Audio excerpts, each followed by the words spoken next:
আমি বললাম যে আপনি তো আমার চেয়ে গোয়েবারা, এই টুপিটা আপনার। আমার মাথার টুপিটা আমি খুলে ওনাকে পরিয়ে দিয়েছিলাম, কিন্তু যেহেতু সেটা আমার পড়া টুপি, পুরোনো টুপি ছিল, আমি সেটা ফেরত দিয়ে বলেছিলাম যে জাফরুল্লাহ ভাই, আপনাকে আমি একটা নতুন টুপি নেব।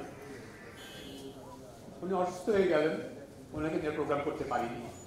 আমি আজকে একটা নতুন টুপি আমি নিয়ে এসেছি, ওনাকে দিতে পারলাম না, কিন্তু ওনার সন্তান বারিশকে চেয়ে গোয়েবারার, আমার চেয়ে গোয়েবারার টুপিটা তার সাথে ফাঁকে পড়িয়ে দেবো।